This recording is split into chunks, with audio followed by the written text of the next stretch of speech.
سلام دوستان عزیز، خدا کنه جو صحتمند و دور از مرض کرونا باشید.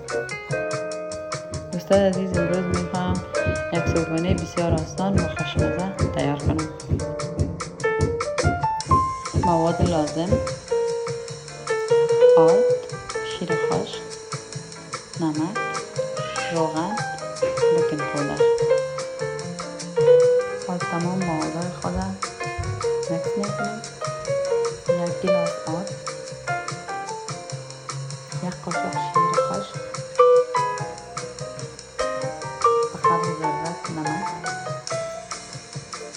یک قاشق چایخوری بیکینگ پودر، 2 قاشق روغن،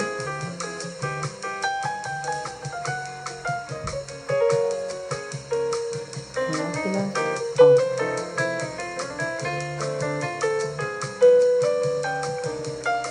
آل مواد خود خوب مکس میکنیم.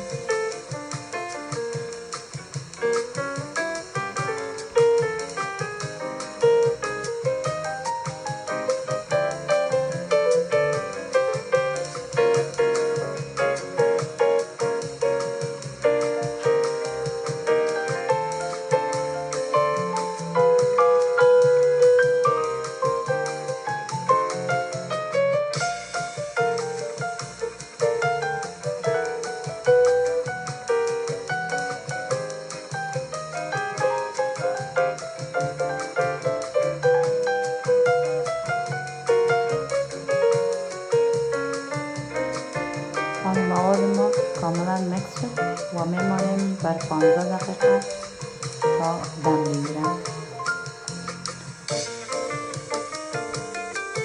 مواد آماده پختن است.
دوستای عزیز، غذای ما آماده صرف است.